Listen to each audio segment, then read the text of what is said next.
di jalan Allah. Ini Masjid Enam Syuhada lagi dikunjungi sama Ketua Hilmi. Modal awalnya berapa Pak Yudi Pramuko? 750.000 Rp750.000 aja. Jadi ini 500 jutaan nih barang. Sekarang udah habis 310. Masya Allah, tuh udah pakai keramik, laponnya tinggal. Granit tuh kayak marmer. Tuh, Masya Allah nih, sampai juga kita ke sini. Masjid Enam Syuhada, ngapa namanya Masjid Enam Syuhada, Ya, Pak Yudi? kita mau mendokumentasikan perjuangan dakwah nama anak muda pengawal Habib Rizik Syihab itu. Masya Allah. Yang dibunuh sama orang jahat di kilometer 50. Kilometer 50 ya. Itu kan simbol memperjuangkan dakwah itu kita harus memberikan segalanya untuk Islam kan ya. Untuk Masya dakwah Allah. Islam. Dan nama anak muda itulah yang sudah memberikan segalanya untuk Islam. Masya Allah. Apa nanti nama pemuda itu ada juga di sini mungkin diterangkan? Mungkin nama aja 6 syuhada. 6 syuhada itu, Iya, 6 syuhada dipasang di sini, 6 syuhada. Bipali, apa yang dikomentarin dari ini semua, Bipali? Masya Allah, luar biasa. Dari uang 700.000, kalau pengen ternyata bisa. Bisa. Allah kirim. Tuh, bisa. Ya, dengan Masya. dengan masuk satu gang kecil, tapi Bapak ini luar biasa. Kecil tuh. Oh, Masya Allah ya. Satu call aja. Masya Allah. Perjuangan Pak Yudi Pramuko, YouTuber sejagat paling tua. Tertua di semesta. Tertua di semesta. Masya Allah. Tukang donat. Tukang donat. Tukang donat dari Paru. Ini saya laporkan dari lapangan ini, langsung dari Masjid Enam Syuhada. Masya Allah. Dan ini dia. Dalam lihat ah. Tuh, lihat tuh masjidnya. Tuh imamnya di situ tuh. Malam-malam lagi kita. Masya Allah. Masih kurang nih. Atapnya katanya. Transfer aja dari rekeningnya di bawah tuh lihat. Assalamualaikum warahmatullahi wabarakatuh. Alhamdulillah wassalatu wassalamu ala rasulillah. Gimana penonton pesantren Jolali di 5 benua? Sehat ya? Di 5 benua, Taiwan, di Eropa, di Jerman, di Belanda, Perancis, di Cimahi, di Pacitan. Semoga sehat. Kalau sakit nggak bisa apa yang kita kerjakan. Kalau sehat, alhamdulillah, itu modal untuk berkarya ya.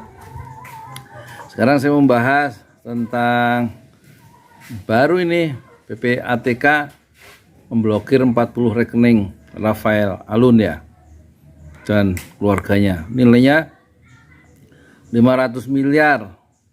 Wah, banyak itu. 1 triliun ya, setengah triliun. Karena diduga ya merupakan transaksi yang mencurigakan ya.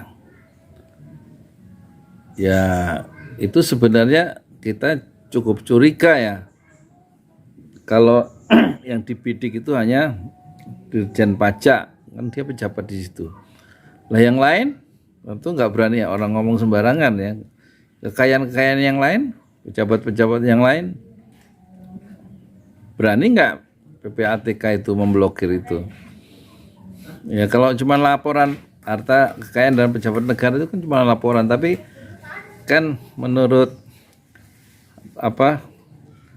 pakar tindak pidana pencucian uang Ibu Yanti Ganarsi, itu kita belum punya sistem ya KPK itu untuk melacak apakah harta yang dilaporkan itu halal atau haram. Itu problemnya, kata Yanti Ganarsi. Ganarsi atau Garnasi sih namanya. Kalau Garnasi itu kan istri Bung Karno yang pertama ya, Inggit Garnasi. Kalau ini namanya bukan Garnasi, Ganarsi ya. Yang bupatinya ini anaknya Bupati Purworejo kalau nggak salah. Satu-satunya dokter pertama yang ahli tentang TPPU, tindak pidana pencucian uang. Ibu Yanti Ganarsi. Terus yang dulu viral dari ucapan Ibu Yanti ini, ketika dia mengomentari harta dari Ferdi Sambo yang katanya 100 triliun coba. Kata dia, memang 100 triliun kurang, ada nomor akunnya atas nama Brigadir Joshua. Jadi setelah Joshua itu mati ditembak, itu ada penarikan kan? Dan atas nama orang yang sudah meninggal itu, Brigadir Joshua. Nilai kata Ibu Yanti itu ada tulisan debit. Kalau debit berarti ada uangnya. di bank itu, di nomor akun itu atas nama Brigadir Joshua ada nomor akunnya. Dan ada debit nilainya 100 triliun kurang. Berarti ada uang keluar tuh. Berarti benar Ferdi Sambo punya uang 100 triliun. Nah, persoalannya sekarang, kenapa uang yang 100 triliun yang memang sudah diambil ya dari Brigadir Joshua, dari rekening Brigadir Joshua itu tidak, kalau memang itu milik Ferdi Sambo yang dihukum mati itu ya, itu kalau memang milik dia, kok nggak diurus, kok nggak dipersoalkan 100 triliun, tapi yang diurus malah sekarang 500 miliar, setengah triliun. Itu menarik ya. Mungkin apakah yang 500 triliun itu di belakang nggak ada backup, nggak ada jaringan, mungkin hanya seorang sipil bernama Alun, siapa namanya itu ya, bapaknya Dandi itu. Sementara yang 100 triliun mungkin jaringannya, sel-selnya masih aktif ya, meskipun Ferdi Sambo-nya di penjara dan divonis mati ya, tapi kan lapisan kedua, lapisan ketiga mungkin masih ada di kepolisian ya, sehingga polisi yang sekarang juga tidak berani menyentuh angka 100 triliun yang diduga keluar ya dari dari akun bank dari Brigadir Joshua yang sudah ditembak mati itu. Nah, itu gimana pandangan Anda ya, sebagai orang biasa ya. Uang 100 triliun nggak dipersoalkan ya. Dari mana itu 100 triliun? Kalau memang penjelasan dari Ibu Yanti Ganarsi itu benar bahwa itu ada debit di situ, berarti ada uangnya, kemudian uang keluar hari itu, ya kan? Jumlahnya kata Yanti Ganarsi 100 triliun kurang. Ada di digital, di jejak digitalnya, ada di media online.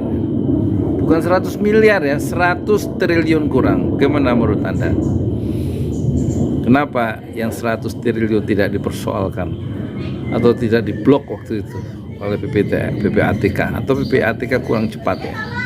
Karena beberapa saat setelah meninggal itu langsung sebelum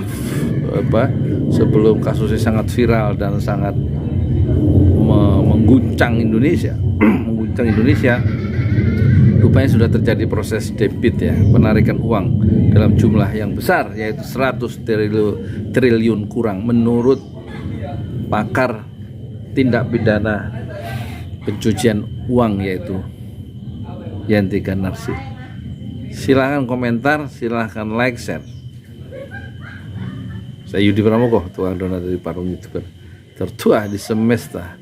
Fasbir sabron jamila, bersabarlah dengan kesabaran yang indah. Assalamualaikum warahmatullahi wabarakatuh.